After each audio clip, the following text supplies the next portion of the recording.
Good morning, YouTube. I have my second coffee, which says no bad days, and today is not going to be a bad day. How can you have a bad day when I get to sit around in my pajamas and talk to some really cool cats of the guitar world? And I heard someone lurking around outside my front door just before. I wish they'd actually ring and see who it is.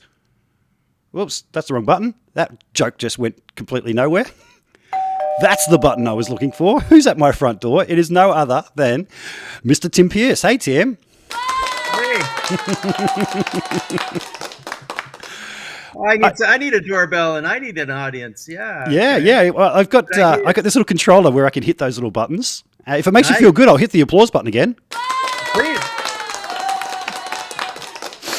Now, I got to say, a really funny thing about hitting that when I had Scott Henderson on the show was he was like, I heard a female in there cheering. Females don't come to my shows to cheer. It's all guys standing there with their arms folded. I heard that too, and in my mind I went, "Oh, that's a cool audience." Why? Oh, I know why. There's girls. There is, yes, and that's why we got into it, wasn't it? We got into it for the girls. Well, yeah. That's what some people tell me. Maybe I did. That actually leads me on to my first question for you. My only question. What started the love affair with the electric guitar for you, mate? I was born in 1958, and my love of music comes entirely from listening to Top 40 radio in the 60s. It was an amazing platform, wide open, eclectic. You'd have folk, you'd have soul, you'd have R&B, you'd have pop, you'd have rock. So it would go from B.B. King to Otis Redding to Glenn Campbell to the Beatles. And then in the late 60s, it started to become, Cream, Hendrix, Grand Funk, all the rock stuff showed up. But I was listening in the early 60s. I mean, even a band like Peter, Paul and Mary or an artist like Petula Clark, every song they did was magical to me. At 5 years old, I was absolutely in love with the radio. And it was it was wide open back then. Cool. Every style showed up on Top 40. So it was awesome. Awesome, man. I got to say, music just isn't like that anymore. I haven't been listening to the radio much, and when I do, I'm like, oh, what happens? There was some great musicianship. You have to find, it's curated in different silos, if you want to call them that. Everything's in its own lane, and it's stylistically, grouped with other styles, and you listen to your, it's amazing for the consumer to pull up Spotify. I love using Spotify. I'm not happy with their, financial compensation for creators, but you have to kind of get over that and just realize that that's the world right now. But never been a better time for listening to music in some ways. But yeah, you look back and you go, that was actually better. Yeah. You are right. If you go looking for it and you know where to find it, I guess there is much more available in that way. But just in general, just the stuff that is presented to the kids, I think. A lot of the kids that I teach at a special school with kids with autism and the like, and a lot of those kids are into some cool music through their parents. There seems to be a whole generation of that realize, oh man, the music on the radio, general mainstream radio, isn't doing it for me. So how did you go from listening to all that stuff on the radio to picking up a guitar? At what age did you first pick up a guitar? I was kind of dabbling at age 10. I actually started at age 12 when I realized I couldn't be on a sports team because I wasn't tall enough. And at age 12, I went into, just total obsession over the electric guitar. I had a great teacher. My only training is 2 years of private lessons, 30 minutes a week for 2 years from age 12 to 14. It's not much, but I had a great teacher. I ended up being in a band with him later. Oh, cool. A few years later, but I got obsessed in the way that it's all I did. I'd come home after school, play the guitar, and all of a sudden it was dark, and I was still playing the guitar, and I'd be called in for dinner. Yeah, it became my whole life immediately at age 12. I can absolutely relate to that, mate. I was the same. Before school, after school, at school, lunchtimes, playing. First experiences playing with a real drummer. I remember at lunchtime and playing the Safaris Wipeout for like the whole lunch hour, and just the guy Yeah. taking the drum solos. And I remember all the kids crowding around and just, wow, listen to you guys. That really gave me the bug. Yeah, I used to play surf music on tennis rackets when I was a little bit younger. Say, age 7, 8, 9. I was playing surf music on tennis rackets because I didn't have a guitar yet. Did that progress to playing surf music on the guitar in the early days? Well, when I started playing guitar, I actually was getting lit up by rock at that Yep. point. So, rock. So if you figure I started playing guitar at age 12, that was 1970. It was Cream and Eric Clapton Cool. and Led Zeppelin and Jimi Hendrix. I think Jimi Hendrix probably was the one who, when Are You Experienced came out, that's when I just went, this is for me. I just have to do this, whatever. I just got to jump in. Awesome. Sounds like my eruption moment. There you go. Yeah. Yeah, yeah. And do you remember what were some of the early songs that really you were so proud that, yeah, I've got this down? Or, what sort of stuff were you playing early on? I joined a band when I was 14 with musicians who were quite a bit older than me. And that's not a unique story. A lot of young musicians join bands that are, of older kids when they, I got pretty good pretty quick. And so we were playing the Rolling Stones, we were playing Hendrix, we were playing Cream, we were playing Fleetwood Mac, basically all the rock that was all around us all the time. Cool. And did you start gigging at a young age as well? Yeah, 14, right away. Yeah. I joined a band that had been together already, had gigs. Their guitar player dropped out, and I started playing gigs at 14. Yeah. Cool. Yeah. Do you remember what your first guitar was?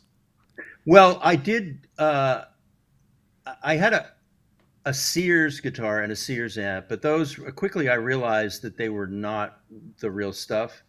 And I was mowing lawns at the time, and my mom matched my lawn mowing money, and I think I bought what would now be a vintage Strat. I bought a used Strat for, I think it was $300. She put in $150, and I put in $150. Cool. Yeah. Strat. I firmly believe that whatever you first get in your hands kind of helps decide whether you're a Fender guy or a Gibson guy. So you start off with Strats. Did that sort of carry on for many years? I still use both, but a lot of the people that I loved Hendrix, so a Stratocaster was my first dream. But then you start listening to Eric Clapton, Billy Gibbons from ZZ Top was huge for me. Cool. And so I wanted a Les Paul, and I did get a Les Paul, I think, a couple of years later. And then I used BC Rich's actually when they came out. They were handmade custom guitars. And then when I moved to LA at age 21, I went back to the Strat. And then after living here a bit, I started using the Les Paul more. So for me, it was always kind of a back and forth constantly. Yeah. And it still is. Man, you're known for your session work. How did you graduate from being a 14-year-old playing bar gigs to becoming a session guy?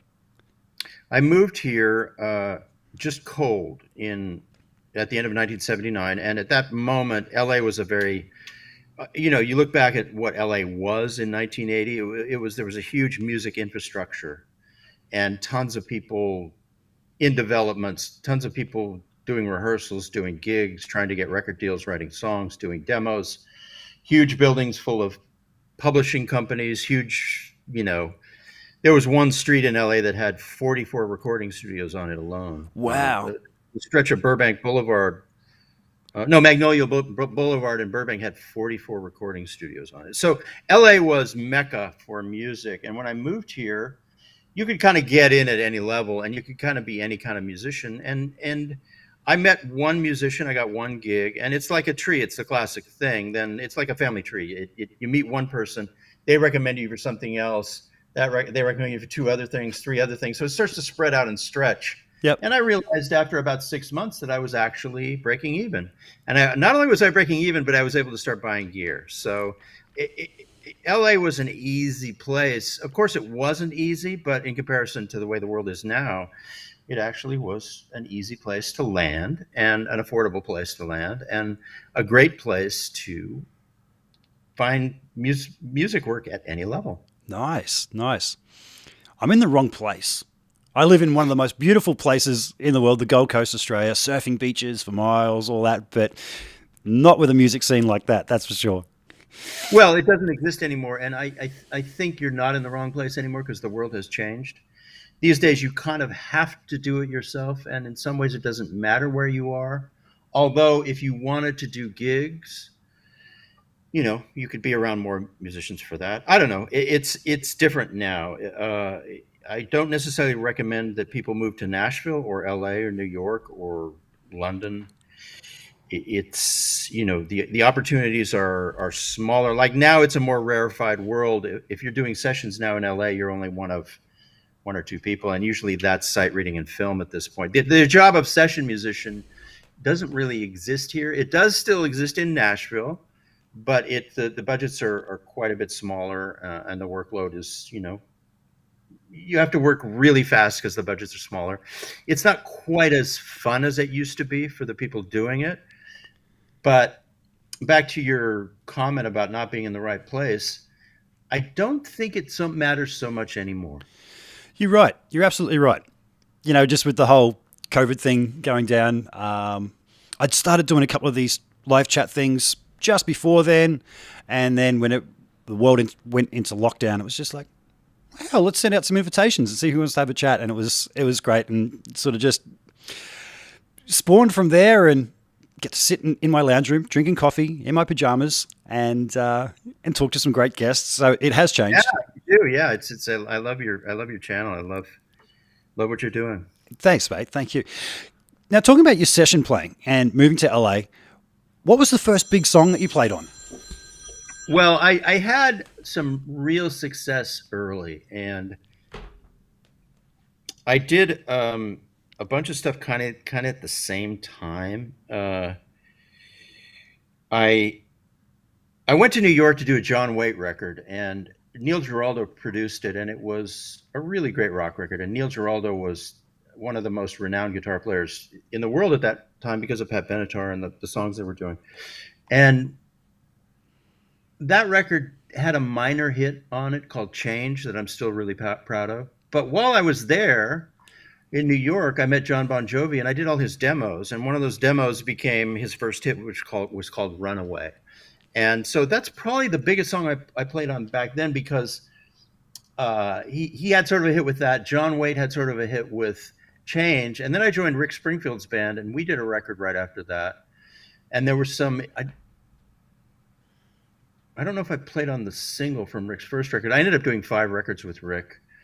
And then after that, I did kind of a Kenny Loggins single. So those were some of the early songs I played on. And then what really helped me get work is in the late 80s, I did Crowded House's Don't Dream It's Over. I did that record. And all the songwriters really thought that was like the best song they'd ever heard. So I started doing demos for songwriters after doing that record with Crowded House. And that really, I was able to actually get the skills worked up to be a good studio musician, because the job of being a studio musician means you go in and you come up with parts and you do what anybody wants you to do, and you do it 100 different ways immediately on demand. And it's a skill that it requires a lot of digging deep within yourself and being able to get one sound, and then they want you to do the opposite thing, and then they want you to do something else, and it's you have to have a strong ego to get the work done. But then when people reject what you're doing and ask you for something different, your ego gets I call it obliterated, and then you bring the ego back. So I learned in the late 80s by doing song demos, sometimes 3 songs a day, all over town for songwriters, how to come up with parts and sounds immediately. And keep the inspiration going, hold the room, get the job done. Awesome. I got to say, you mentioned the Crowded House song, and that's I love that ambient stuff you do in the background, and that with all the big tremolo dips. Yeah, thank you. Mate, sight reading, is that anything that you've ever had to do a lot over the years? Do you read? I was never a reader, but I did records for a living, and that reading wasn't part of the record process. When you do records, you're hired to write your parts. You don't read your parts. You look at a chord chart, which you have to read perfectly. That gets easier over time. And you're still anybody on a session reading a chord chart. This first take sounds amazing. There's no, everybody nails it the first time through. And then some of the musicians you're with are sight readers, but you don't, because I did records for a living, I was hired to create my own parts. I didn't have to read parts. Now, Sure. you might pick up a melody, but there was time to grab that. Now, there's a different world in LA that's always been there, which is the film and television world. And those musicians sight read, and the first take sounds amazing, and the second take sounds amazing, and the third one does too. These days in LA, if you're going to work as a studio musician, you're going to be one of two or three people who does movies and television, because the record thing doesn't really happen in LA anymore. It's just sporadically happening. So I never had to read. That being said, and this is common knowledge, when you show up for a session, you have to write a takedown of the song in one take. And I have that skill, but that's not a big deal. And if you hear the song, you show up, they play it, you write it down once, you go out and play it. It takes a bit of work to get to that point, but sight reading, that's a different game. Yeah, yeah. So it sounds like you get hired for your taste, really, the way that you can listen to a song and just create the right part at the time. Yeah. Has there ever been moments where you've created something that has completely changed the song that you've been credited as a writer afterwards? Does that ever happen? No, the thing is, when you show up for a session, the lyrics are done, the melody is done, and the chords are probably mostly done, although you might if you're reharmonizing something or coming up with a signature part, you're not going to get publishing. Now, that being said, there have been moments in history where people have gone back and, Patrice Rushen did it with Forget Me Not.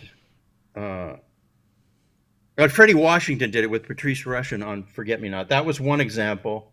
There have been other examples in history where a musician has watched something become a number one hit and gone, wait, I created the hook for that. And they've gone back and they've gotten publishing. But it's kind of understood when you show up that the actual lyrics, melody, and most of the harmony are done. You don't get publishing for creating a riff or writing, a substitute chord or a color part or something like that. Yeah. So, mate, just looking around behind you, and I've seen your videos, just the amazing amount of gear that you have there, which is, man, that's a lifetime of collecting stuff right there. When you started out doing the session thing, what were your go-tos? Like you said that you had the street with all the studios. Did you have a nice little setup that you could go from studio to studio with, or did you rely on cartridge to bring whatever you wanted? What was the go back then? Yeah, let me just answer one more aspect of your previous question, though. There have always been royalties associated with being a musician, and really, really substantial royalties from the Musicians Union domestically and from these neighboring rights societies internationally. So because I've played on over 1,000 records, I have had a good royalty income over the years from collective bargaining agreements in the United States, where you get royalties from your body of work, and what they call neighboring rights associations all over the world, where every time something is played, you actually get a small amount of money. Like I did so many Celine Dion records that I still get royalties for my work on Celine Dion records. Wow, cool. That's an example. Yep. So that was an unexpected benefit of being, a musician during the time period, during the era that the last 40 years. Some of that still exists, although the union stuff, not as much anymore. So back to your new question. It was different at different times. In the 80s, basically, we used Marshalls and Fenders and whatever guitars we had and the limited amount of pedals we had. Then in the 80s, right mid-80s, the rack gear showed up. And then you were obsessed with your rack, and you spent so much money trying to have a rack that was like Lukather's rack or everybody's rack, or then like Dan Huff's rack when he was busy. So it was an arms race in the 80s. And yes, I had a large rig. I had an amazing rack, a lot of guitars, and it was always cartage, because literally I would bring more than the drummer, maybe five times the amount of gear any drummer would bring. Racks, amps. At the height of it, I probably brought 40 guitars, 9 heads, 3 pedal boards, a rack, 2 racks. It was everybody. And then the percussionists in town were most known for literally filling the room with their cases, because they would have percussion from all over the world in cases, and it would just literally fill the rooms. Wow. Wow. How times have changed. You get guys now that just turn up with their modelers, or I guess that's the beauty of your setup there with all your gear.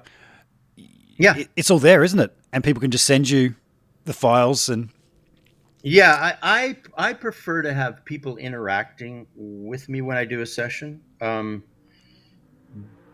for several reasons. Now there are people that are kind of are so loyal to me that I will do a session without them there and turn it around. But the problem with, as a guitar player, with turning around a song by yourself is that guitar is open ended, and the possibilities are kind of astronomically more infinite than if you're a bass player or drummer. And I'll give you an example. Even if I'm in a studio doing the work with the artist and the producer and the engineer and the musicians, typically what would happen in a studio, and it still happens today, and guitar players talk about this, and you don't complain, a bass player and drummer are basically first take animals. They get their parts in the first take. It might be the second take, but the guys we work with, it's there in the first take, and then you just change a few things and you get it. So in a 3-hour session, a bass player and drummer can easily do 3 songs and spend most of the time laughing, drinking coffee, listening back, texting. Most of the time they're just in between songs. The guitarist's work begins when their work ends, because guitar parts, like, does it sound too much like U2? Does it sound not enough like Bruno Mars? Is it too clean? Is it too dirty? Okay, we got that part. What about the other 9 parts? What about the doubled acoustics? We need that extra something in the second verse. How long is it going to take to find that? How long is it going to take to find the part that you've never heard on any other record that's so unique that people love it on the second verse? Are you doing that while the other musicians are waiting for the next track? So literally, one song for a guitar player is like 8 songs. Mm.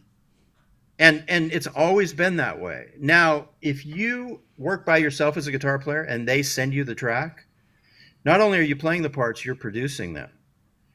So you're doing 8 songs because it's doubled guitars, new part in the bridge, extra stuff in the vamp, color parts, ambient parts, rhythm parts, special thing in the intro. It's open. And then what era do your parts emulate? Do you do parts from the 50s, 60s, 70s, 80s, 90s, 2000s? Bass and drums are sort of the same in every era. But guitars, it's radically different sound and part and concept and approach-wise. So you're making those decisions without the artist being there, without the producer being there.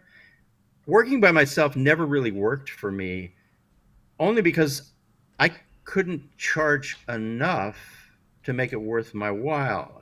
So I either always required them to come over or to be with me on Skype. Like if it was somebody in Europe or wherever, I would have them be there with me on Skype so that they share responsibility for the parts.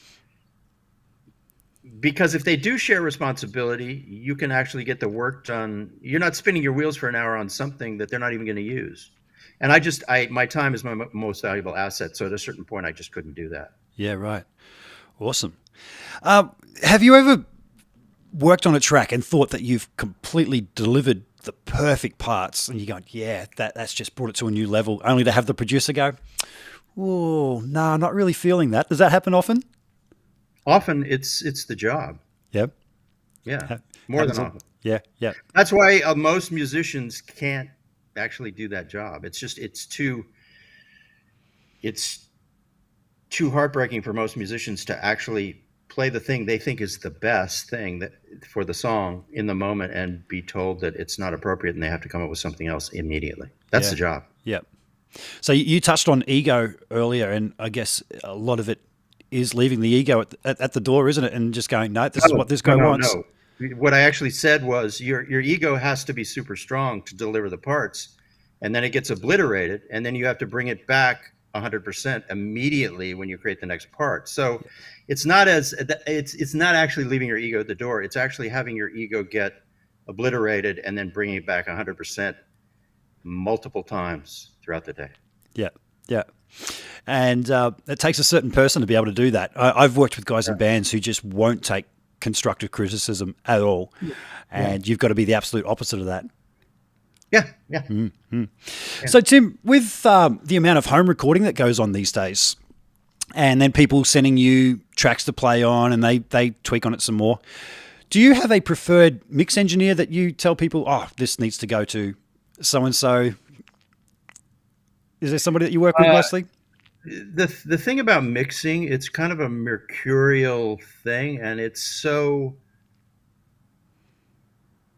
I wouldn't recommend a mixer because it, there's too much responsibility associated with that. So, like Chris Lord Alge lives down the street from me, and a lot of people hire Chris, and what he does is very, very exciting and very wonderful.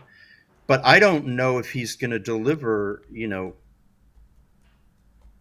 You're in the business of making somebody's dream come true when you work on a song for them, and the mixer is the last person that's going to make that dream come true. So it's a huge responsibility. So personally, I don't recommend mixers. I know a lot of them. Yep. I know Bob Clearmountain. I know Chris Lord Alge. I know a lot of great mixers. Jack Joseph Puig, I would go down to his studio, and actually work on the mixes in secret because that's one of his tricks for making songs sound great was to add guys like me at the very end to make it kind of blossom. Yep. So and I've done that with Chris too. But as far as recommending a mixer, that's really I've never been able to do that. No. Do you ever mix your own stuff? No. No.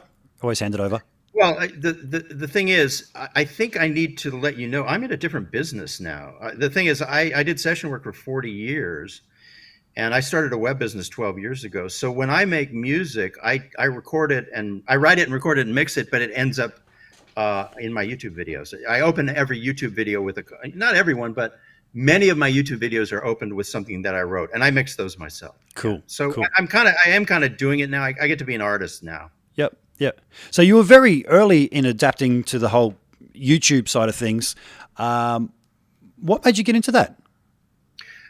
Well, I think we all are aware of what changed in the music business as far as not as much money on the front end to pay people, basically. And at about 12 years ago, I saw some people doing really, really well on with membership teaching sites and YouTube channels.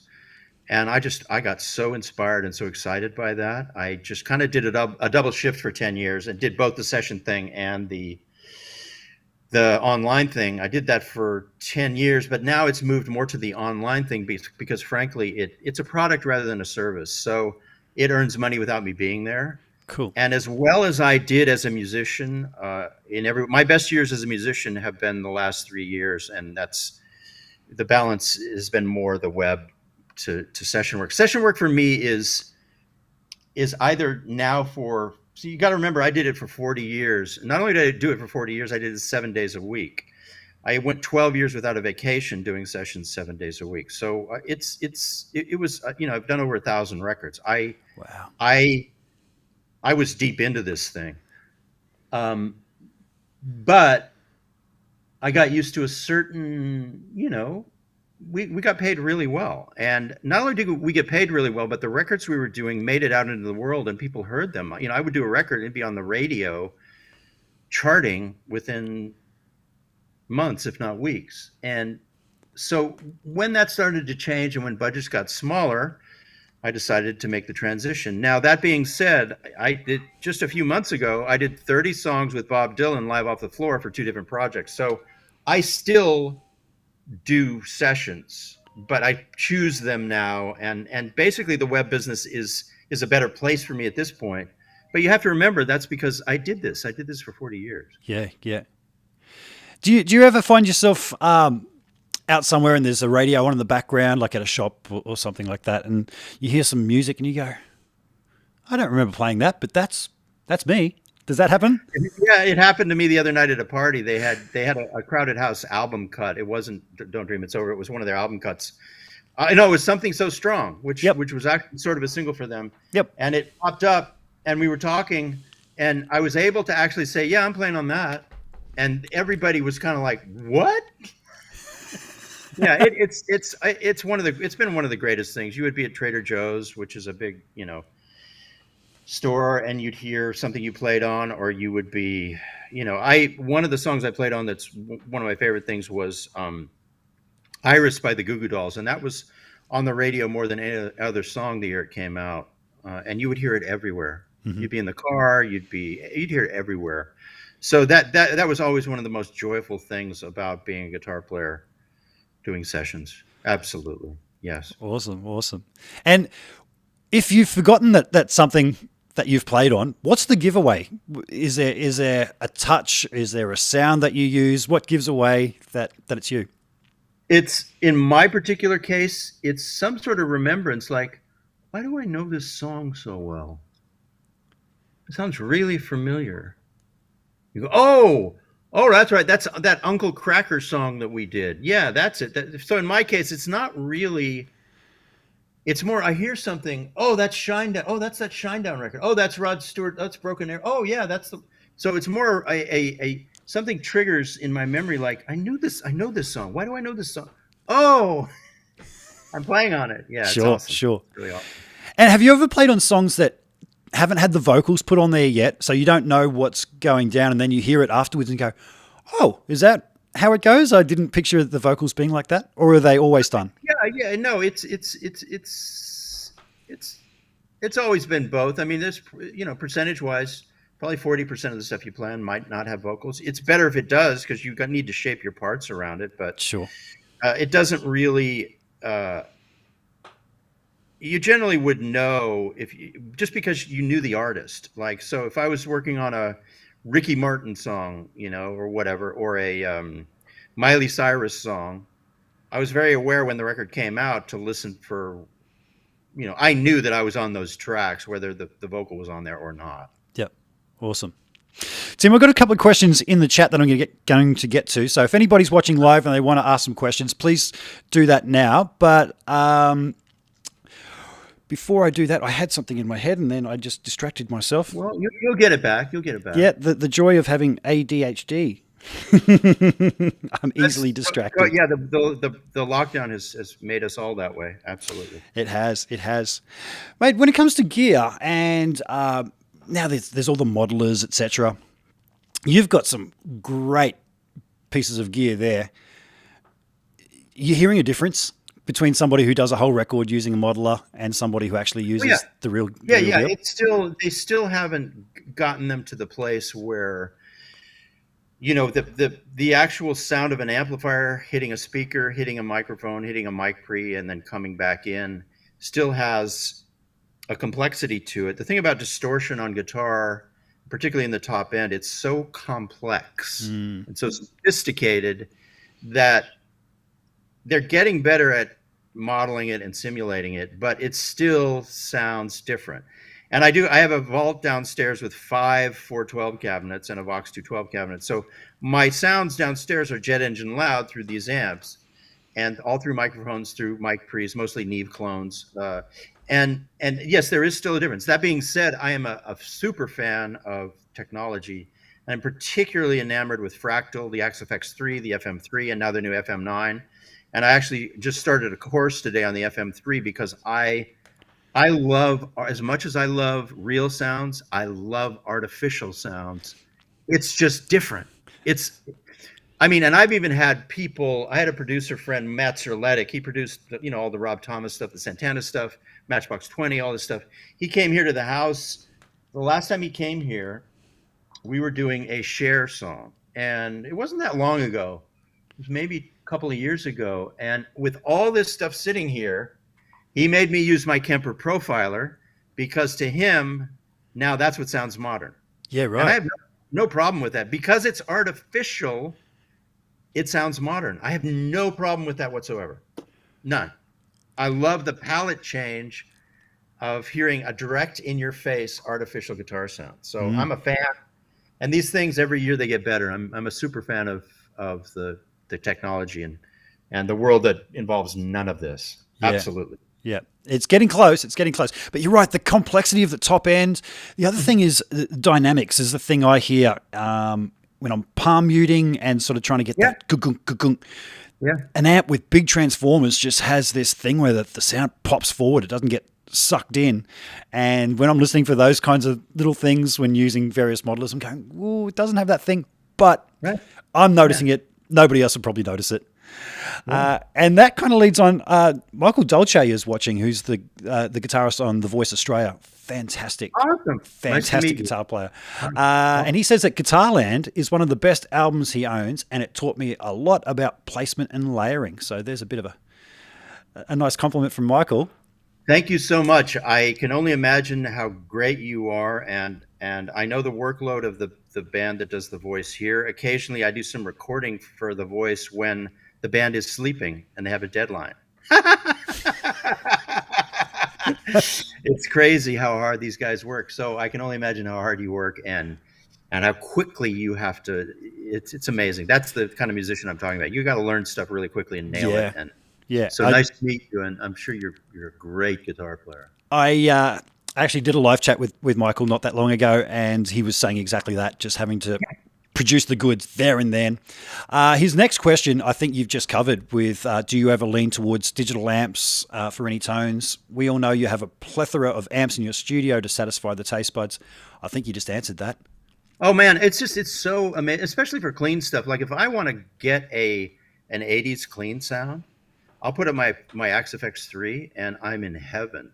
But not only that, I like artificial distorted sounds. If you just keep tweaking it until you get rid of some of the, that thing that happens where it, whatever, you just have to shape it so that it's EQ'd right. I love the artificial sounds, and they're getting better all the time. So yeah, it's a great new world for all that stuff. Yeah, you can dive in quite deep. I've got a Kemper sitting right here. I've had all the Helixes and the Axe-Fx's, etc. And as much as I do like to just have the immediacy of having a nice head and turning it on, just going, well, that just sounds good. You can dive really deep in and tune. Oh, when I'm listening to distorted guitar sounds, there's a certain element of cat hiss, I call it, that happens, and you can tune that. That makes or breaks a distortion for me, whether that is musical and pleasing and sits in the track, or whether it's just annoying and fatiguing to the ear. So little things like that. Once Yeah. again, we're talking about the top end once again. I'm going to say one more thing about that, but there's music therapy is asking about Neil Giraldo and stories. I don't know if you watched my Neil Giraldo video, but go to my YouTube channel. There's a Neil Giraldo video just about 3 videos back where he and I talk about the time we spent together. So just watch that and you'll get some good stories. It's awesome. We had a nice reunion. The thing about end user music sources now, and Spotify is not so much, but YouTube, which everybody watches, because the end user, we're in our studios and we basically are hearing high definition audio, but the end user is hearing it on YouTube or Spotify or Apple Music, and it gets the bit rate, it becomes more low definition. And one of my theories about why rock music is not as popular right now is that distorted guitars don't sound as good on the end user, platforms now because they're not as hi-fi. If you were able to listen to distorted guitars the way you hear them in your studio, they sounded that way on YouTube.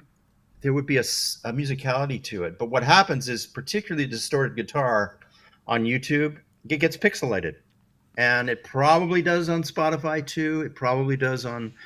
We've gotten used to it, but I think that's if we ever get to a point where end user, audio is high definition, distorted guitar and rock might make a comeback because it's it sounds better. I did see a question go by there about your thoughts on music without guitar in it, and that's probably why there's a lot of music on the radio now that doesn't have guitar. I believe so. I believe it because it just doesn't sound as good, and it's also a pendulum that swings back and forth too. I mean, if guitar, and particularly distorted guitar, was popular for 30 or 40 years, there's nothing, there's no law that says it has to stay popular.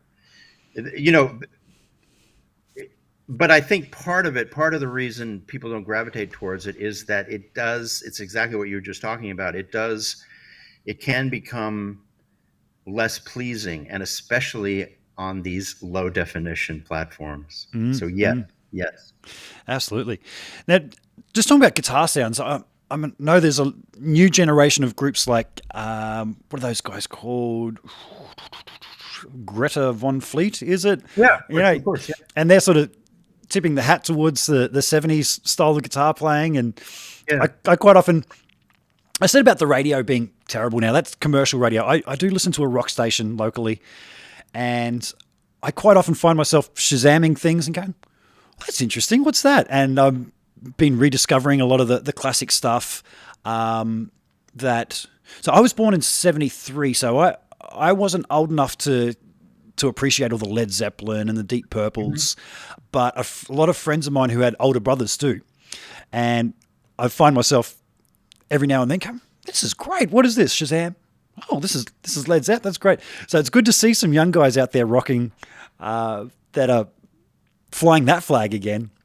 Yeah, and we might get, at a certain point, it might take a little while longer, but there might be a rock superstar band that emerges. They're not as big of a band. These bands are not as big as big rock bands used to be, but that could change. There could be another U2 or another Foo Fighters or another huge band in our future. Absolutely. So somebody on there was asking us to pull out some guitars and have a jam, but the whole thing is latency when it comes to the streaming thing. Have you clicked on any ways that you can actually collaborate with anybody online and get around the whole latency thing? Are you aware of anything that's around now? The thing is, I don't need to do that. The thing is, if we go back to your friend on The Voice, if he's on a chat or he's on in an interview, he's just spent the last 18 hours and the last 18 days, 18 hours a day playing.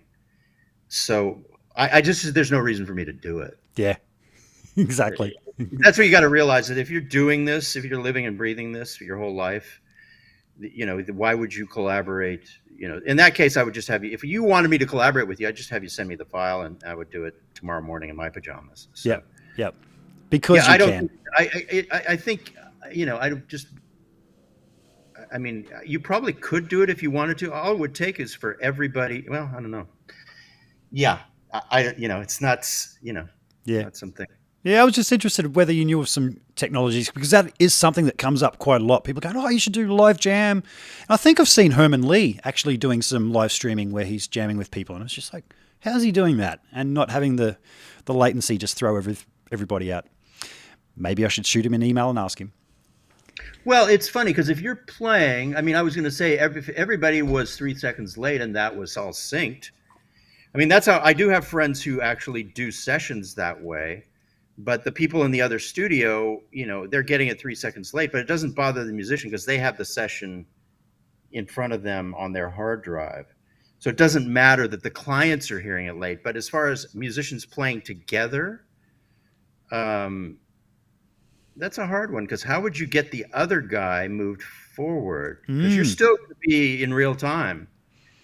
And even if your thing is delayed 3 seconds, how are you going to listen to it? It kind of makes me kind of insane. It explodes. Yeah, absolutely. That's a question for somebody else. Damon Michael wants to know your favorite session you ever did and your proudest moment on record. I've had people ask me that kind of thing. And for me, they were all the same. I have a story. I did a Bruce Springsteen record, and it was a dream come true for me. And he was super nice. The record's called Human Touch. It was like this period where he stopped using the E Street Band for a little while. And the piano player in the E Street Band was a friend of mine, and he would hire me for all this stuff. Stevie Nicks, Patti Smythe, all this stuff, Roy Bittan. And Roy brought me into a Springsteen record, and I played on Bruce's record. And the very next day, I went to a songwriter's house and did a song in his bedroom. There was a demo, because I still did demos when I was doing big records. And to me, there was no difference. I always thought everybody was equal and every experience was equal. So I'm honestly not trying to be coy, or this is the absolute truth. There were no favorites. Wow. Every experience with everybody was a beautiful collaborative work process. And it would be amazing to show up and sit there and go, oh, I'm playing on a Bruce Springsteen song, and he's talking to me right now and telling me that he likes this way and he doesn't like this, and we're getting the work done. And I can't even believe it was that way in the spring. Like I said, I did 30 songs with Bob Dylan in May, and we all sat in a circle and recorded live off the floor. And I was literally 3 feet from him. I got to watch him rewrite lyrics. I got to watch him sing, play harmonica, play piano. It was like stepping into a dream. So I guess there are situations where you go, yeah, I'm doing something. Everything this guy does is history. Every single thing he does is history. But for me and my life, it really has no more weight or importance than a song I do for my friend's daughter. Yeah. Yep. Just as a favor, in my studio, or yeah. Awesome. Is there anything out there that that people don't realize is you, that you really wish they knew it was you? No, because I reach a massive amount of people on YouTube. Yep. I kind of don't have that need or want anymore. I actually reach people directly in large numbers with music that I write and perform. Yep. And so it is, being a studio musician, you are anonymous, and there is lots of stuff you do that people don't know about. I mean, I did a song with Meatloaf that was a big song called I Would Do Anything for Love, But I Wouldn't Do That. Yep. And I looked at the Wikipedia the other day, and they didn't credit me on that song. And I was a bit disappointed, because I know I actually quit the project because I didn't want to stay up late. I was doing all kinds of other session work. And Jim Steinman, the songwriter and producer, really liked to get going at midnight and work till dawn. And I just couldn't do that. So after we did the tracking, I did some overdubs, and I quit the project. I just wasn't available. And Eddie Martinez did the rest of it. And I'm sure I'm on that song, but I didn't get credit for it. So that was kind of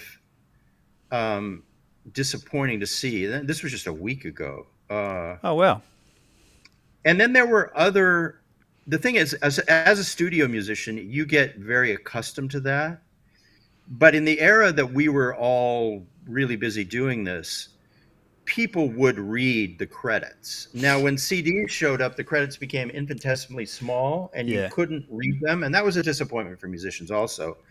And then we come to the era now where people don't even know who. It's even more anonymous now for people. But those of us in the industry would always find out who played on what. Like, I remember there was this Pink song that had the most amazing guitars on it.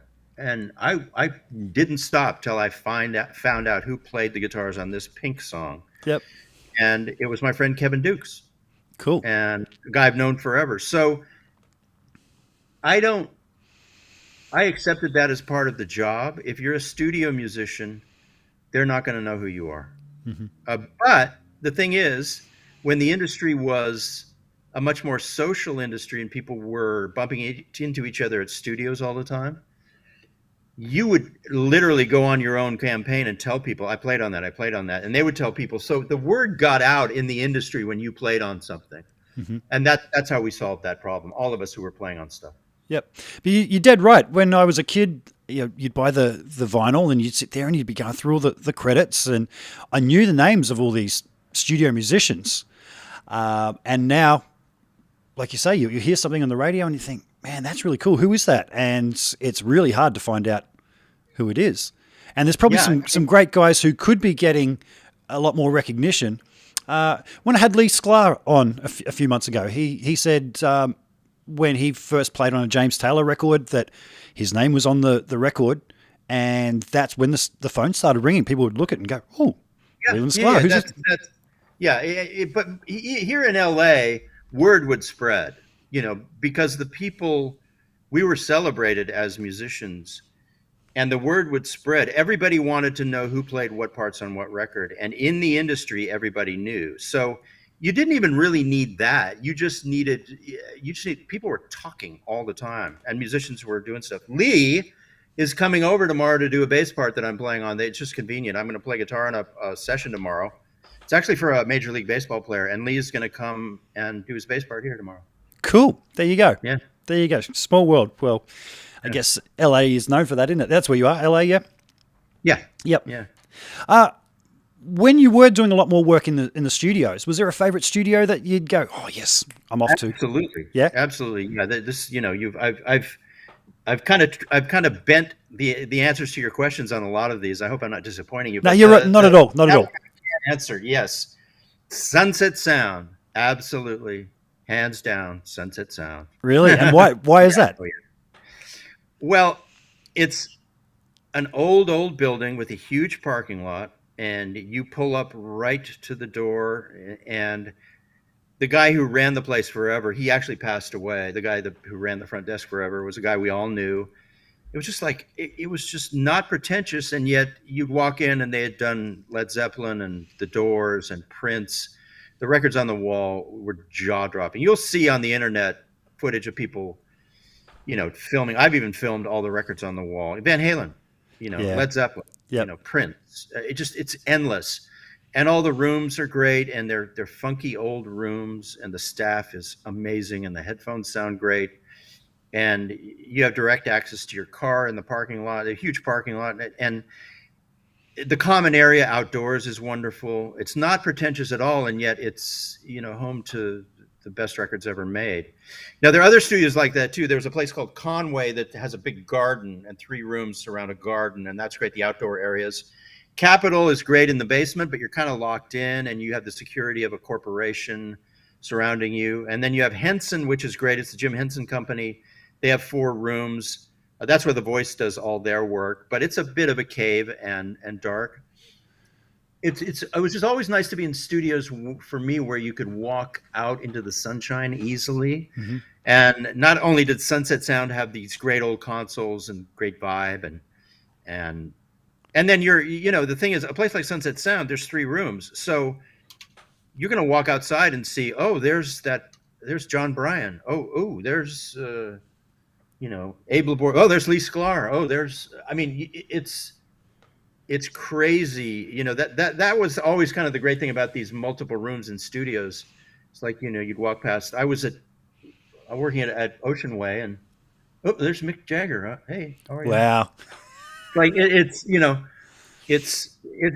was always great for that, but hands down my favorite studio. I mean, there've been others for different reasons, but it's Sunset Sound. Nice. Historic living place. I think I saw it. I briefly went to LA a few years ago to go to NAMM. I actually crossed paths with you in the Sir booth and got a quick little photo with you. Don't expect you to remember that. Cool. But I remember we had Uber drivers, and the other guys I was with was a bass player and a drummer. And we did drive past a couple of places like Capitol and Sunset, and I remember seeing them and just going, oh, you got to stop the car. And they're just like, no, man, we're going to blah, blah, blah. And it's like, next time I come here, I'm hiring a car myself so I can at least go to the car park of Sunset and go, yes, and just breathe in all the atmosphere of the people that have been there previously. Yeah, wonderful. There's a very short and sharp question there from Bernie that just says pedals. Now that can mean a lot of different things, but Sure. do you want to talk pedals and see if is there anything Yeah. that are your Yeah. go-tos? Am I a what? What are there any pedals that are your go-tos? Oh yeah, totally, totally. I use a version of a microamp which just pushes the front end of my amps. I use that a lot. I use a Noble's ODR1. Vermeram has created a version of that with John Shanks. It's called the ODS one, which I love. Um, the Most Distortion I love, and there are clones of that. There's the Karma pedal, which is a good clone of that. I have the Universal Audio Starlight, Golden, and Astra in front of me. I love those pedals. I have a Boss Vibrato sitting there. There's a Broadcast sitting here, which is cool. I use the old Line 6 Echo Park for infinite delay. Cool. Um, yeah, I will say this about pedals. I like drive pedals that basically explode the front end of the amp. And when I say that, I don't mean distortion, I don't mean fuzz. I mean something that actually makes the amp sound like the same amp, but with more drive. And so Yep. the pedals that I push it with generally don't compress. They have lots of bottom end, and they basically light up or explode or push the front end of the amp, the front input of the amp. Now, I will say this. I used to use tube screamers back in the 80s and maybe the early 90s. And I've owned a couple of the Holy Grail clones, and I sold them because they sounded very nasally to me and they don't have much bottom end. So that style of pedal never worked for me. I have friends who have their clones and they enjoy them. But that's not what I'm talking about. The reason I like the Noble's ODR1, which has been cloned with the Shanks ODS1, and I think some others too. The Wampler Bell is supposed to be like that, and there's a Norland pedal that's supposed to be like the ODR1. The reason I like them is they sound really natural. They sound like, late 60s kinds of distortion. And we all have to thank Tom Bukovac for that because he turned us all onto the ODR1 many, many years ago. Cool. Are you printing your effects, like your ambience, reverbs, delays, when you do sessions, or do you add them afterwards?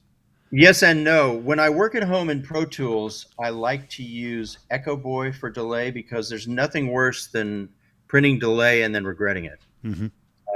But if I'm working for a client, they need to have everything finished. So the way I use delays is I do not want to hear a single trail. Now, if I do hear a trail, that's inevitable sometimes, but I use the delay only so it makes the guitar part float. Yep. I do not want to hear a single delay trail ever. Okay. Yeah. And so I hide it in different ways. I don't set it loud enough. I set it loud enough so it makes the guitar float a little bit. But if there's a delay trail, usually the music supersedes it when I stop playing. You understand what I'm saying? Yep. So I'm using the delay, and it sounds like, it sounds spacious. But when I play that last note, you don't hear the trail because the music is loud enough and the delay is quiet enough. Yep. So I like not printing it these days because there's nothing worse than having a guitar too wet that they can't dry up. These days, I would rather have a client.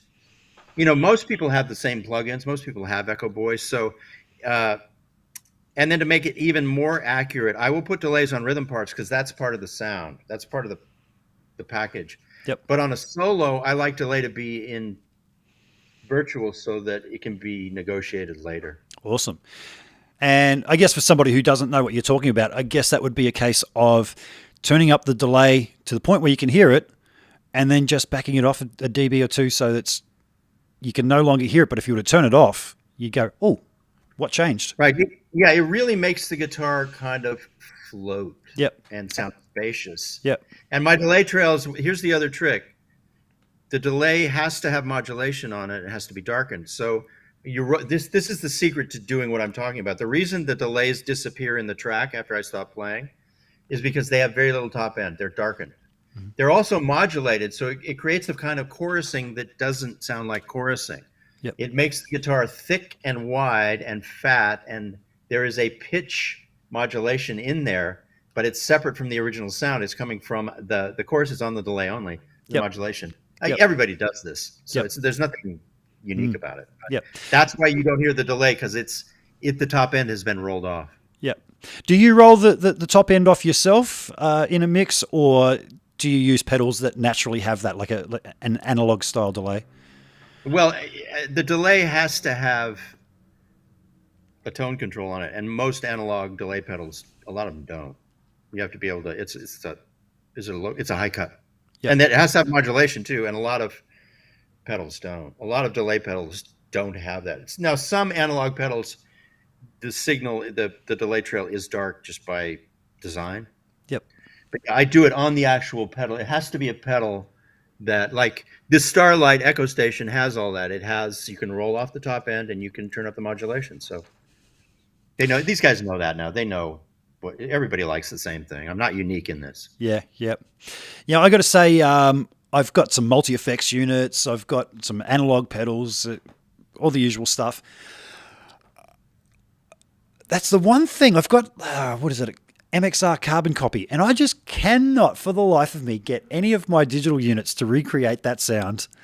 There's just a certain as it fades, as each repeat fades, and I just cannot get. Yeah. When you find the one that works for you, it can be the one forever. Like my Line 6 Echo Park, that's a forever pedal.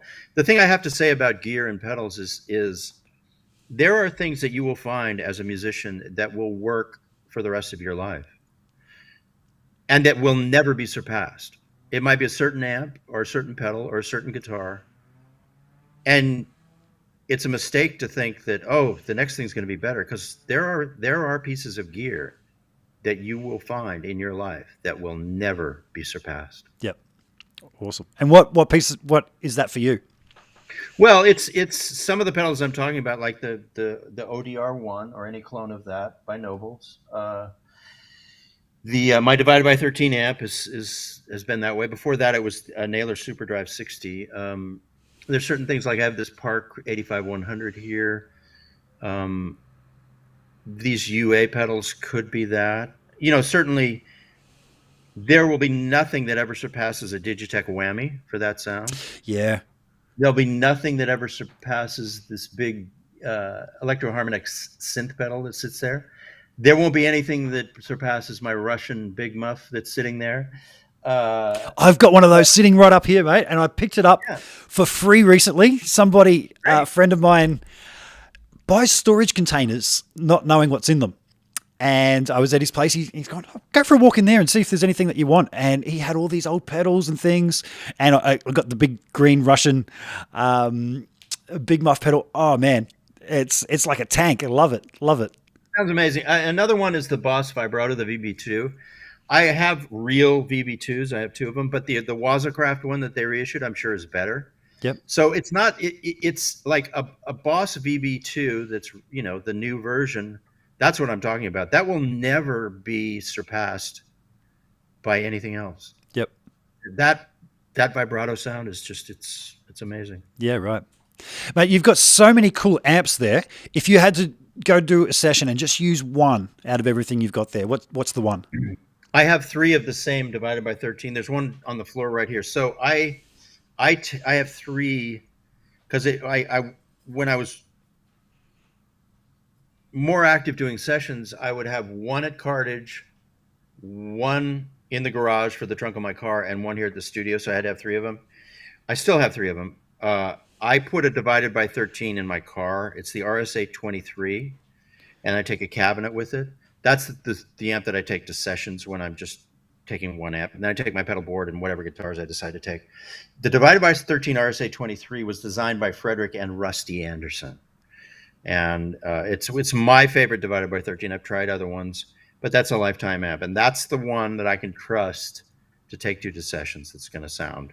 It's going to be the bass, like if you're, whatever paint colors you're creating, there's a bass. It's the bass. And then the pedals do the rest. Cool. What is it about that amp?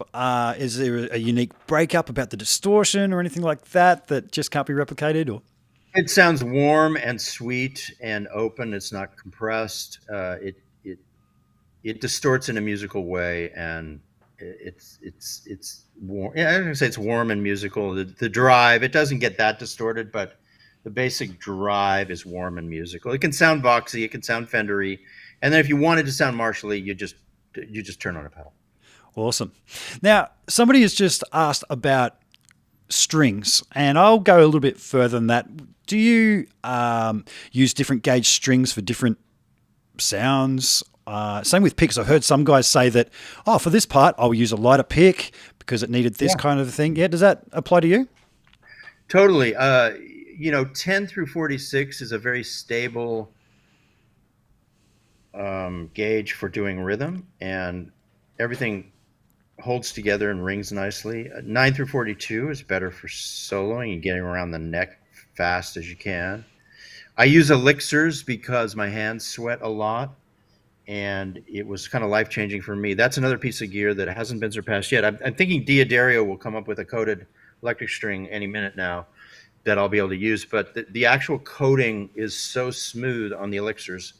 And I used to hire somebody, twice a month for about 8 hours a day to restring my guitars. And then when I moved to elixirs, I rarely change strings because they last forever. So it was a life-changing thing. Yep. And particularly the problem with having strings that your hands ruin with sweat is that, let's say you pick up a guitar and you do some great parts on it, you put it down. So then you're under pressure in the heat of the battle, in the hot seat the next day, and you pick up that guitar and you go, oh, the strings are toasted. I can't even tune this thing. And it's a horrible, there's a real, downside to that. So it really was life-changing when I switched to elixirs. I got to say, I'm the same. I've been using those, and I'm very lucky. I don't have the rusty sweat. Generally, strings will last me a long time, but elixirs, man, I can use those until they snap. The only time I'll change those is because they break.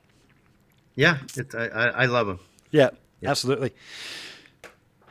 What's some common mistakes that you hear other people making that they could easily fix in their recordings from a guitarist? I don't really hear people make mistakes. Yep. So in the world I'm in, people don't really make mistakes. Yep. So I guess I'd have to ask you to rephrase that. So for instance, most people, if I hear doing home recording, they'll have way too much low end that's interfering with the bass guitar and it's not sitting in there. Yeah, I've been in a rarefied world for a long time. The people I work with, I work with the best people in the world. I'm not trying to be egotistical, but I'm not around those people. Yeah. Okay. Yeah. You don't hear other people's home demos. It's just how it is. It's how it is. Yeah. Let me see.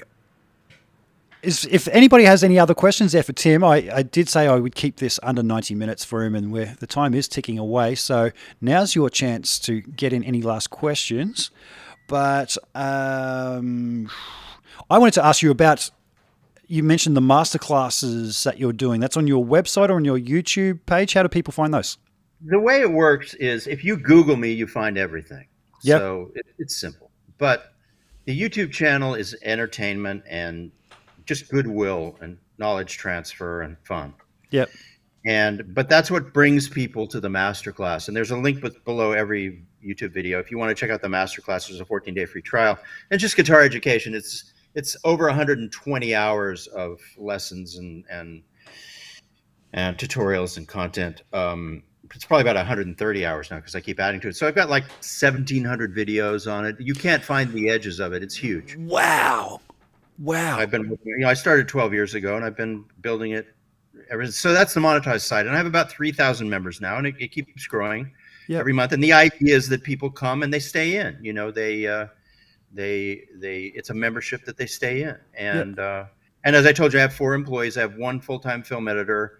I have a tablature guy who's great. I have a webmaster who does customer service and technical stuff. And then I now have a really great marketing guy who's also a guitar player who manages the, he's kind of becoming a very amazing manager. So it's a team of 4, and I'm in love with it. It was just a wonderful thing to transition into. Awesome. Well, Tim, I think it's an absolutely fantastic time in the world with the internet, with so many professionals like yourself sharing that knowledge, and a bit different to when we were starting to learn.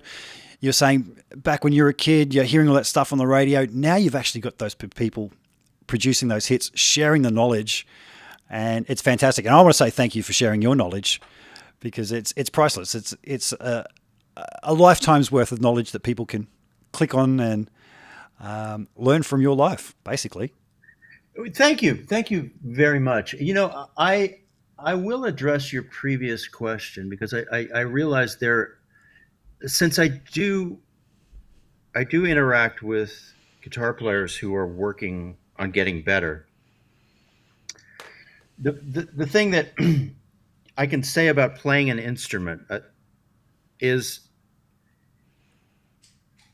a light touch on your guitar will get you a much bigger sound. And you know this, you know what I'm going to say. A light touch on your guitar will get you the heaviest sound. Okay. It'll get you the fattest sound. And if I'm looking at guitar players and what mistakes they make, I mean, if you really want to be a good guitar player, turn your guitar up, turn your amp up, and learn how to control all the stuff that might pop out by accident because you're loud, and pick very softly and learn to control the guitar when it's really loud. It's explosively loud. Like Daniel Lanois was famous for this. He would play super light. And so you have this, first of all, you have this dynamic range where you can go from clean to dirty simply with how hard you pick.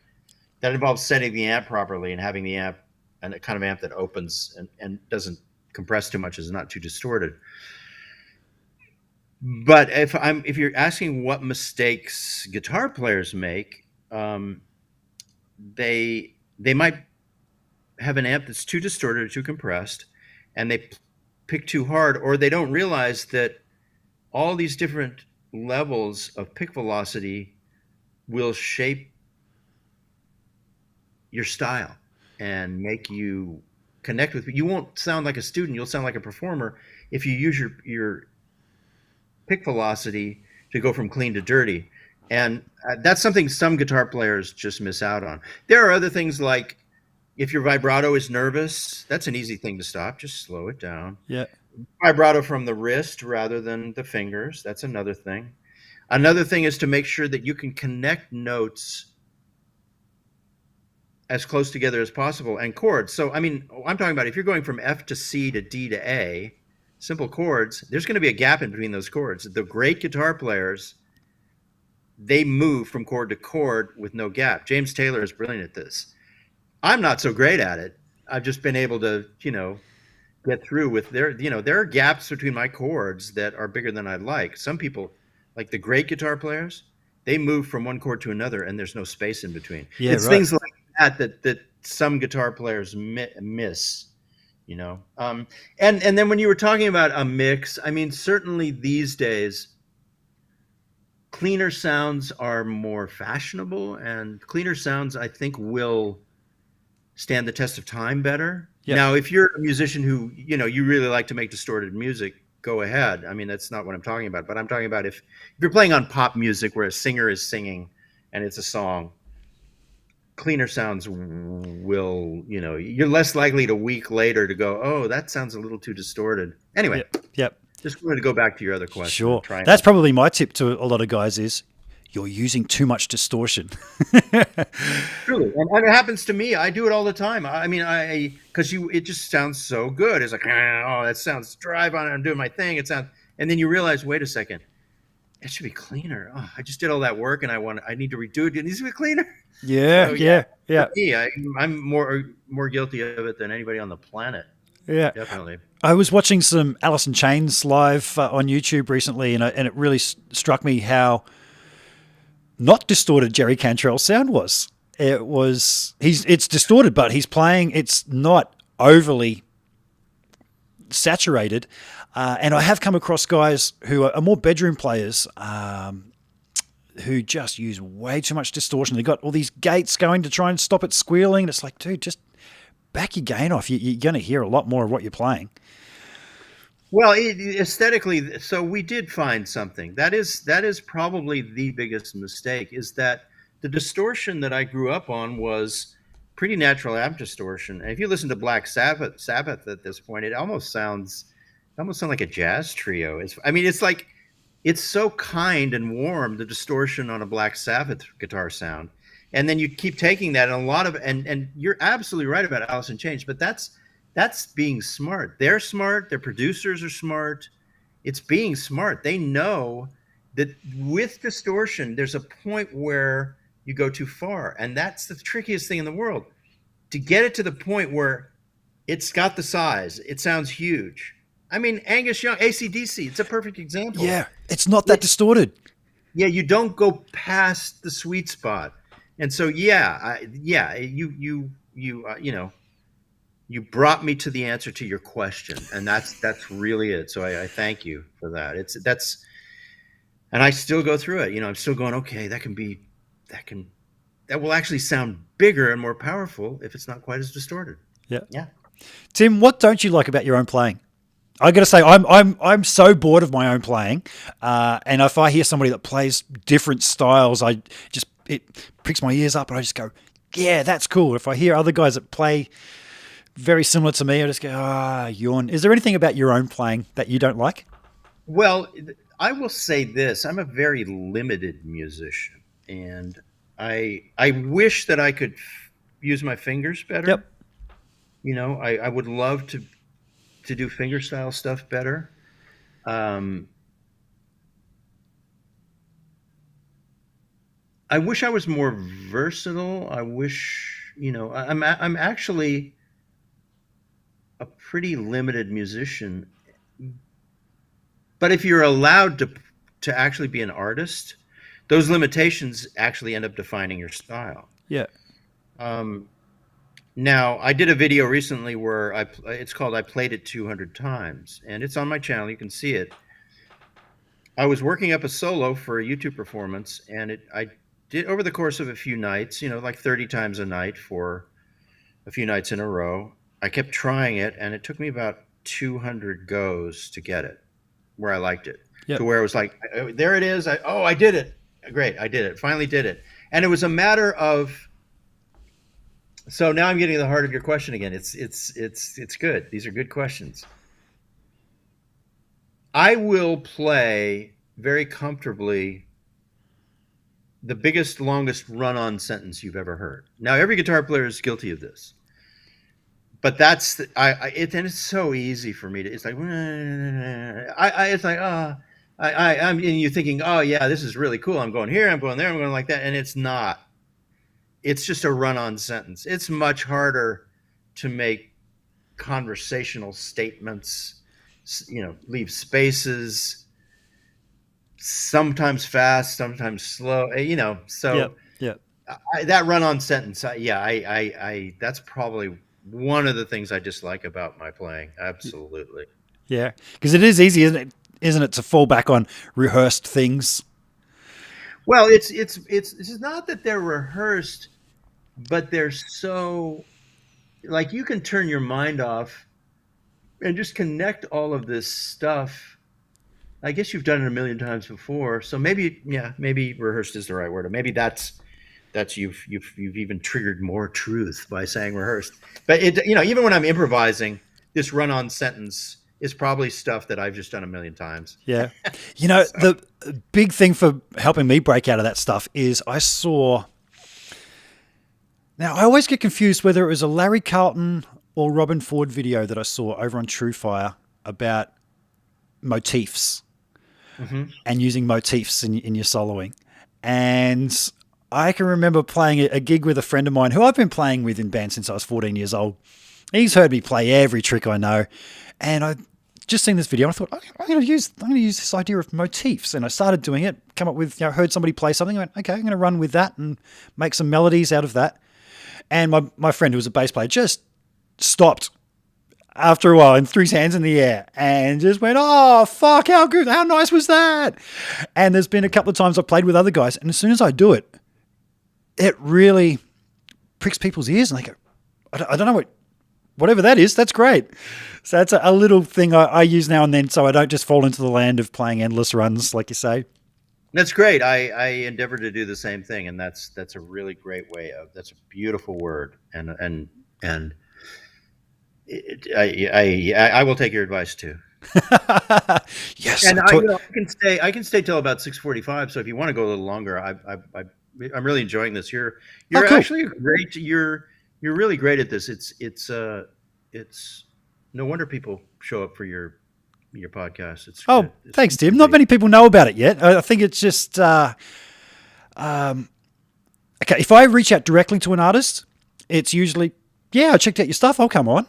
If I go through management, they Oh start God. looking at numbers and they go, "Oh, you don't have the views, you don't have the subs." It's like, yeah, Yeah. but I'm working on a great back catalog. Eventually, the algorithm will pick up on it. And Yeah, that's the age-old story, right? It's like yeah, it would be the yeah. same for me. Yeah, a manager. Just so much. It's such a big barrier, isn't it? Yeah. How long did it take for your YouTube channel to really take off? And was there a Well, defining the video that kicked it? the thing about YouTube is that I started early, and every 6 months it becomes a different beast. So I think I might have started uh, maybe 2014, something like that. So much like the analogy I gave you of coming to LA and actually having it being a kind of open, nurturing place, which sounds preposterous, I know, but it was. YouTube a few years ago was an easier place to show up and build a channel. It just exponentially got more and more saturated with people. So if I I started out doing famous songs because if you did, if you I taught Wind Cries Mary by Hendrix, I taught LaGrange by ZZ Top, I taught Hey Joe by Hendrix, I taught Back in Black by AC/DC, because you knew that there would be people searching for those titles. You could actually start building from there. And then Marty Schwartz, my friend, who was huge on YouTube, he did a video with me and he helped me put me on the map too. I got a lot of subs when he released a video um, on his channel with me. So it was collaborations with some other YouTubers. Brett Papa also. He was Yep. so Marty Schwartz and Justin Sanderco were the only teachers, huge teachers on YouTube for the first few years. Yep.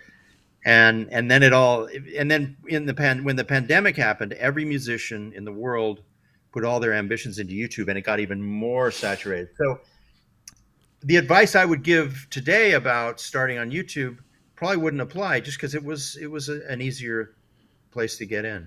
But Yep. people are still doing it. People are still starting channels and building them. Yep. It's still Yeah. So it's Tim, still when doing. you're doing your videos and you're playing along to backing tracks, these are tracks that you create yourself. Yeah, I write. I spend a lot of time. It's one of my biggest joys. I write music. It's basically my running solo record. So the jam tracks I make and play over are my solo record, and it's in real time, running week after week, month after month. Now, I don't write all the time. Sometimes I play over a song that somebody else wrote, because that's a big joy too. And Yeah. then the copyright and the monetization just goes to them, and I love that. I don't need the money from YouTube. So, like this Sunday morning, I'm going to do a live stream. I'm going to play over a Foo Fighters song. The copyright will pick up the money for them, and I'll play over this Foo Fighters song and kind of demonstrate it. But a week ago, I did a Robin Ford video, and I wrote a really cool tune for that I spent a lot of time on. And that tune will stay with me forever. I'll use that tune, when I do seminars, and I'll even play over it again on YouTube. So these are songs that I will use again and play again. That's one of my biggest joys, is writing tracks. Yep. And I'm just going to take that opportunity to say to everybody that keeps asking me when I'm going to start working on my own music again, I have gotten so much more views and made more money out of writing demo songs than I ever did trying to play in an original band. So you want that solo album? Go check out some of the demos I've done. They all start with a 2-minute song that I've labored over, I've programmed, performed, everything. So that was so nice to hear you say that, Tim. Yes, people ask me. Paul Reed Smith, he's a friend of mine, and he would ask me, he's so annoyed that I'm not doing a solo record. And I said, Paul, my solo record is there for you on YouTube. It's the first 2 minutes of every video. That's my solo record. Yep. I'm doing it. I'm doing it every week. So I'm glad you're doing that. It's just people have to adjust their thinking to the new, it's all now in real time. You're doing it. That's that is your solo career. You're doing it. That's Yeah. A big inspiration for wanting to get into it a few years ago was seeing, I can't remember if it was like someone like Ola England or one of those guys, one of the big guys, going to do a run of clinic shows somewhere in China or something like that. And it was like the Beatles had come to town over a YouTuber. And that's when the penny dropped for me. And I thought, wow, this guy's onto it. This guy's onto it. You're trying to write. It's we have actually something. It's like we know a secret that other people don't know, because the appreciation you get from your audience in a situation like this it's wonderful. It has nothing to do with money, although there are ways to monetize.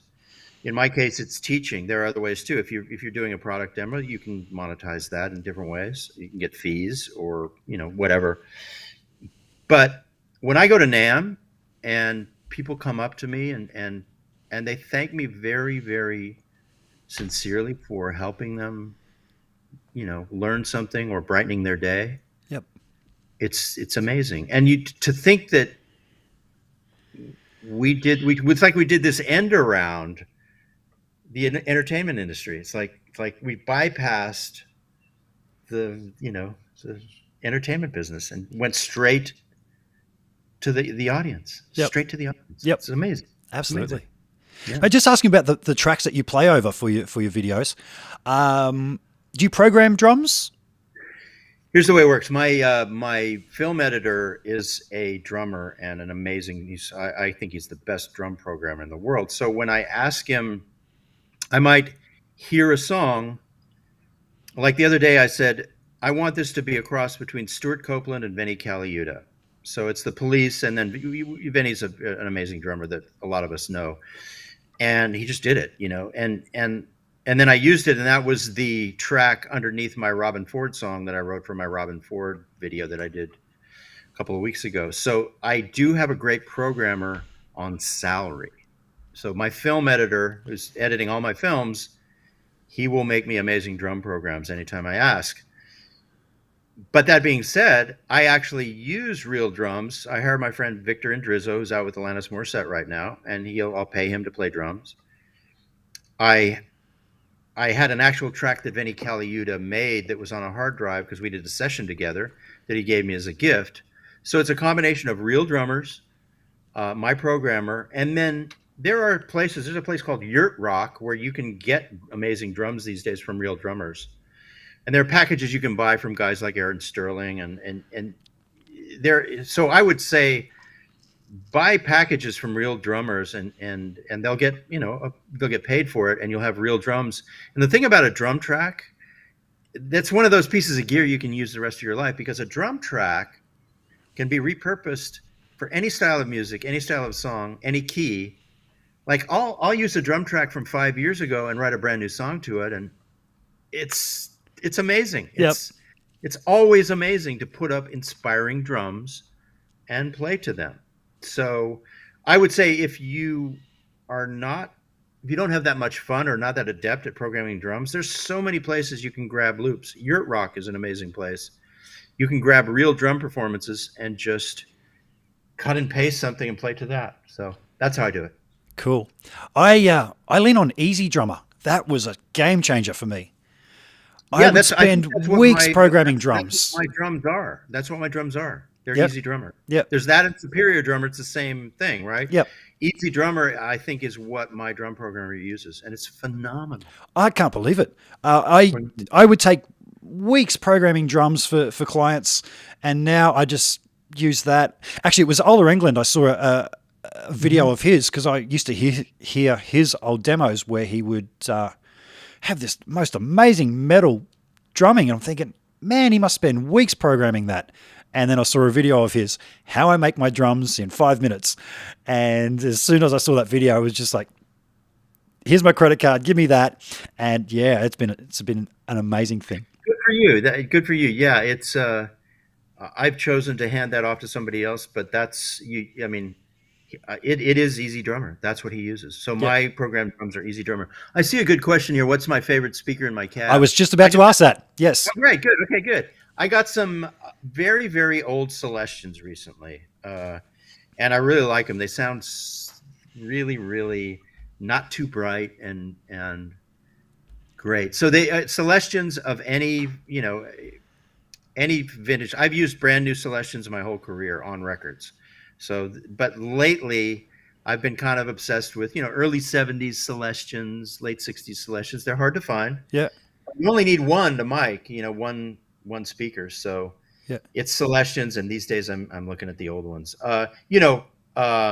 25s I like 30s, I like greenbacks, I like blackbacks. There's a speaker that a lot of people know about that was made in 1978 to 1980. It's called a G1265. It's a 65 watt Celestion that's also very, very good, that was made in the late 70s, and they're pretty affordable. But they're more hi-fi. They don't break up as quickly, so you're not quite as friendly for some things so short, simple answer, 25 or 30 watt Celestions. Awesome. Do you ever mix speakers in your cabs? Like have a mixture of them? I have before, but it's, for me, it's more about having two different microphones, and it's like, and most of the producers, like if you take Alice in Chains, I think, wasn't that Dave Jordan who produced a lot of that stuff? I think so, yeah. Generally, a cabinet, he would put different speakers in a cabinet. Yeah, he was actually famous for that. But blending microphones is where you really, really can get some, different frequencies that are nice. And it's not, the speakers aren't as important as long as you have ones that you like. And a lot of 412 cabinets are going to be loaded with the same identical speakers. So not so much, really. It's more microphones. Two different microphones. Awesome. And how do you actually mic your cabs? I'll use a 57, which everybody, we have that in our blood, in our DNA. We know the sound. And then I use tube Royers, which are the 122Vs, which are their tube ribbons. Yep. And then I also have some old Sony C800. It's not the C800 with the heatsink, but it's a looks similar. It's an old Sony big, large diaphragm mic. So any large diaphragm mic you use, or ribbon mic you use in combination with the 57, will give you a nice blend of, I call it the 57 being the fist in the mid-range in the center. Yep. And then the other mic is the pillow around it, all the fidelity around this mid-range fist, which is the 57. Awesome. I have a similar theory on that, but I always refer to the 57 as being the teeth that just sits in that mid-range and chops you out. and I, we've had that happen a few times. It's the same. Yeah, we think about things the same. And it's funny, it's not unique. Once you start doing this, there are practical solutions that you realize, once again, we're getting back to this, SM57. This is a lifetime thing. Absolutely. You can try and find something to replace it, but at a certain point, spend that time on something else, So yeah, that's another lifetime piece of gear. Yeah. Absolutely. Mate, what are some benchmark guitar sounds for you? When you're sort of trying to dial things in, is there certain sounds that you just go, oh man, I just want to sound like? Yeah, it's really the vintage Marshall sound, that kind of breakup that's warm and it's the half distorted sound. Yeah. Any version of half distorted, then a little delay on it so that it modulates and sounds like it's in space a little bit. Never chorusing, but this modulated delay that it's separate. And in fact, if it's a stereo delay, it'll be over here on the right and left, and your signal will be in the center, and it'll never interfere with the center signal. But for rhythm parts, a signature sound, it's going to be half distorted. It's going to have a little bit of delay. And the most amazing thing that has changed for guitar is that in the 80s and 90s, you could not print reverb. Nobody wanted to hear a reverb. And now people can't get enough of it. I can literally print a spring reverb sound on everything I do, and people just eat it up. So Really? reverb is great. And a reverb pedal between a guitar and an amp, if you distort your amp slightly and you have a reverb pedal between your guitar and your amp, the way the reverb hits the distortion is a very satisfying thing. It kind of blends with it. I'm talking about a pedal in front of the amp. In front of the distorted amp. Okay. Yeah, I would never do like that, but an XR reverb pedal. Anyway, it hits the distortion on the amp, and it kind of creates, they mate with each other in a very friendly way. And I've noticed that. I imagine that'd be a very grainy kind of sound.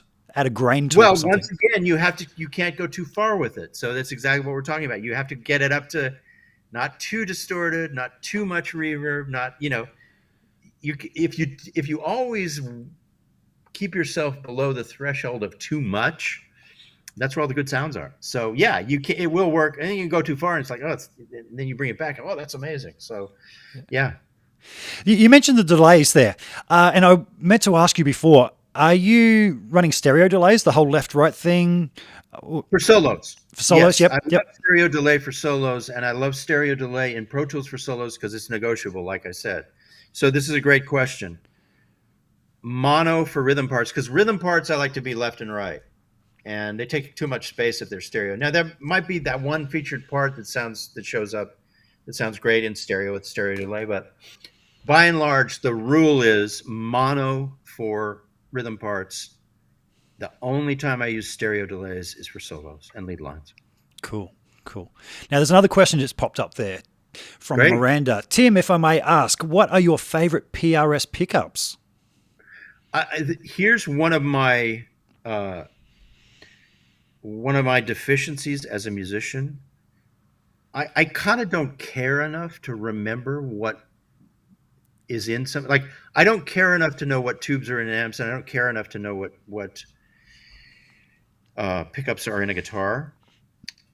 I'm not proud of that. I'm not saying that like I'm impressed with myself, because I'm not, because literally everybody I know can remember what pickups are in a guitar.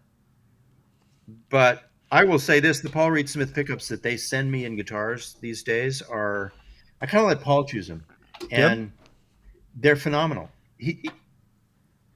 I'll put this a different way. Every pickup maker I know has been seeking the same thing for so many years that they're all at a point where if you go get Pete Thorne's Thornbuckers, they sound like a vintage PAF from a 1959 Les Paul. If you go get Ron Ellis pickups, they sound like a vintage pickup from a 1959 Les Paul. If you get Paul Reed Smith's pickups, they sound like a vintage pickup from a 1959 Les Paul. They have all worked so hard for so many years to emulate the holy grail sound of that PAF that they all do it now. I have Tyson Tone pickups that sound like a 59 PAF from a Les Paul. I have I see a common thread happening here.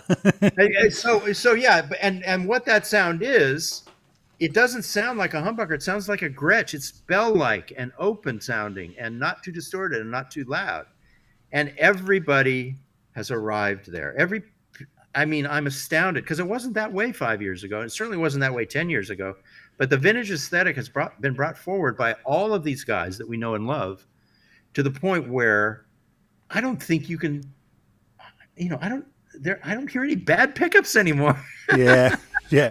But it is low output, very bell-like, very PAF vintagey sounding. Almost, put it this way, they sound like a single coil pickup with a healthier mid-range. They sound like a single coil, Yeah. Yeah. Tim, I know I don't want you to give away too much secrets on stuff that may be paid content on your website, but fretboard navigation. For me, I spent the longest time knowing one or two pentatonic shapes and the notes in between that would give it different flavors. So, hey, we're playing an A minor. Watch me playing at the 5th fret. And it took me a long time to break out of that and get familiar with the rest of the fretboard. And I started asking people about how they navigate the fretboard. And I realized that there's many different ways that people view it. Do you have a particular system that you use? And the thing in this line, and you probably already realize this, or you're already doing it. You give away everything, and then it's that goodwill that brings people to your monetized thing. So there are no secrets to be withheld. The way I approach navigating the fretboard is I see chord shapes everywhere, and that's probably my biggest asset. So if I see an A minor triad, I see it everywhere in every combination, in every position. And that's not hard to do for anybody. You can find those three notes in different inversions and combinations everywhere on the neck, okay? Then all you have to do, if you're playing a song that's an E minor, is you just shift that template that you've already learned over here, because the fretboard, it's all repeated up and down the neck. Yep. So that's one thing. I see chord shapes everywhere. And then I do two other things when I navigate the neck. I do sweet melodies, which is that motif that you were talking about. So I do the motifs, and then I play aggressive blues, and then I do chord shapes. So my soloing really is comprised of 3 elements. And I'm actually going to do a PDF on this where it's sweet melodies or sweet motifs, might borrow your word, aggressive blues, and chord shapes. Now, what happens when you play a motif, it's going to be melodic. The minute I play a melodic motif, I'm craving something aggressive and mean. So I go into blues, right? And if I'm playing blues, I go, well, I don't want to just be a blues player. And I go, I'll do a melody with this chord shape here. I'll do a spread triad or something that traces a chord, and that creates its own melody. So if I keep cycling between those 3 things, and then I am varying my pick velocity so that some notes in the phrase are loud and some notes are softer, that goes so far to making you sound like one of your heroes, like da da da da da da da da da da, that, and you're doing that with your right hand, and you're cycling between sweet melodies, aggressive blues, and chord shapes, chord arpeggios in your soloing. You'll never get bored. The listener will never get bored. Now, I'll take it a step further and say that in most of the music I listen to, it's diatonic. The songs are simple. You're either going to be using a 7-note scale or a 5-note scale. A 5-note scale, a pentatonic scale, is really useful because we've all just spent our lives listening to it, And then you start adding in those other 2 notes, and it gets a little more color. And then you take away those 2 notes, and it's pentatonic again. So there's nothing wrong with playing pentatonic blues as long as you can break it up with the 7-note scale from time to time. And then lastly, I'll say about navigating the fretboard, I see, like if I'm in A minor, I see it everywhere on the neck. And just move your index finger up to the 2nd fret, you see it there. You move it up to the 5th fret, you see it there. Move it to the 7th fret, you see it there. And you can navigate all the way in each position. So learn each position. And the simple trick I use to change positions is if I'm going down the neck, I'm in the middle of a phrase, slide your index finger down, 2 notes, keep playing. In the middle of a phrase, nobody knows that you've moved a position, but you have a brand new position.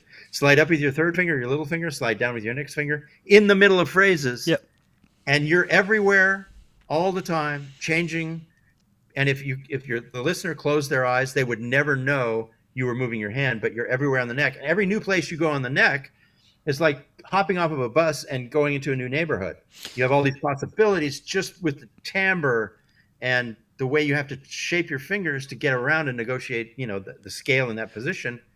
And it just creates all this new stuff. So without having a guitar in my hands, it's you can kind of talk about it pretty simply. Yep. So when you're talking about playing around the different chords, is that what other people would refer to as the cage system? Sure. Yeah. Yep. The cage system. I still haven't figured out exactly what that is. I keep looking at people's videos, and it's I didn't for years. I didn't understand what they were talking about when I was younger. It was presented to me. I said, I don't know what you're trying to say. I do get it now, and I think it's fantastic. Okay. Yeah. Well, explain it to me really quickly if you can. Okay. So you take a C chord. Yeah. Have you seen these guitars, man? This is an electrophonic. Let me just go to a full screen. Amazing. Yeah. This has a amp and speakers built into it and effects. Cool. Yeah, man. Cool. Louis put me onto these actually. He came around to my place one day playing it. And he was walking towards my place to the door playing it. I was like, "What the hell is that?" Let me just clean the sound up a bit. All right, so C can be played as a C shape. It can be played as an A shape. It can be played as a G shape. It can be played as an E shape. And it can be played as a D shape, which would be fingered something really awkward like that. C, A, G, E, D. And there is certain shapes that fit in around each one of those. And you were talking about changing positions, and I have watched you and gone, I see you mid-phrase, change positions, and you may go from the shape that everybody knows, which would be the G shape in the cage system. So caged is just the chords, C, A, G, E, D. And I'm probably a very bad explainer of this. No, it's good. And the thing is that it is something that I do without knowing that I'm doing it. It's kind of when I said that I see the chords everywhere on the neck, I kind of meant that, but I've always had trouble explaining it. And It's semantics, I guess.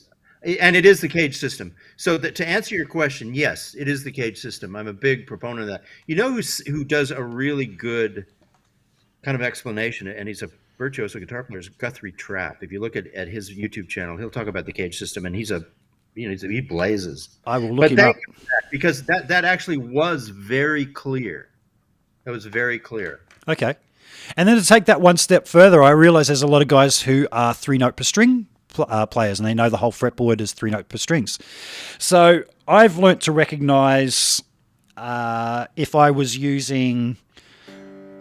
So the 3-note per string thing, there's a revolving cycle. Do you know, have you clicked onto that? No, show me that. Show me that.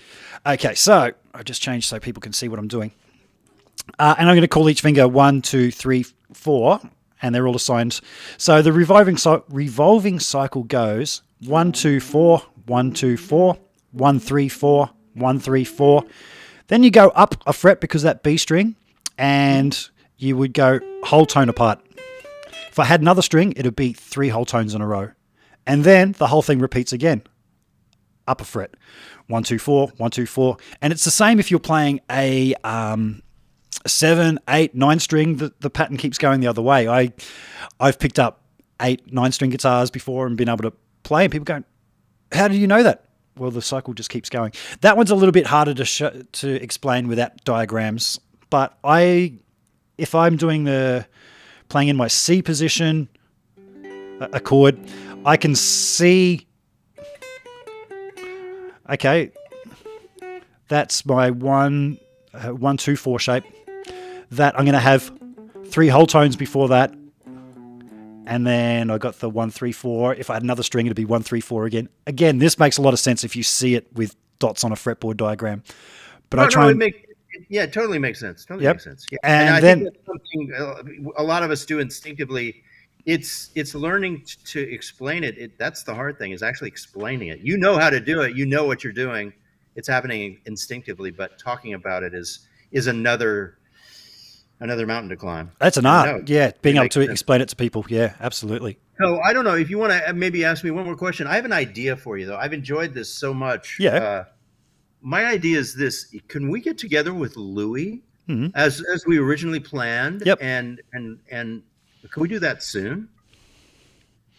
I'm going to try and call him now and see if he'll answer his phone. Oh, but I mean, the thing is, I have to go. My wife's waiting for me to take her out to dinner. So what I'm saying, can we do another one of these with Louis? Absolutely. One of the things was I was going to get him to do it from his place and bring him in as a guest, but I realized the last time I tried to do that, have multiple guests, they can't see each other.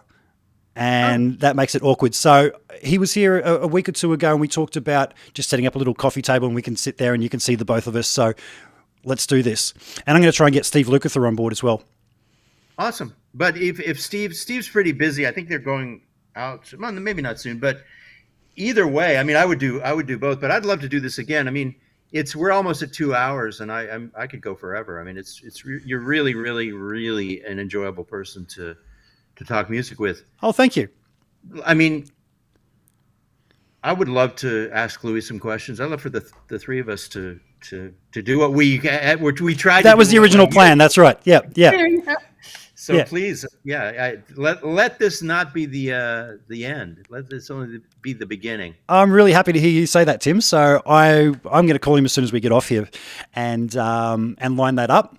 Right. I might have to borrow another microphone or anything and set it all up, but we're going to make this happen. Let's do it over the next week or two. We'll have to wait for, he's busy, so we'll have to work it around his schedule. Yeah. He is and he isn't. I know when it's best to catch him, and as I said, he's just around the corner. So I'm going to give him a call as soon as we finish this up and line it up, and I'll be in touch. Tim, thank you so much for your time, man. Thank you, and it was great seeing everybody on the chat. Glad we got to. This chat is a really great thing. It makes me feel connected with the audience. So it is good. It is good. This is a great thing, and I can't wait to do it again. Awesome. I'm going to use my little magic controller to hit my end screen, which will end everything with my magic little logo that goes like this. Bye now.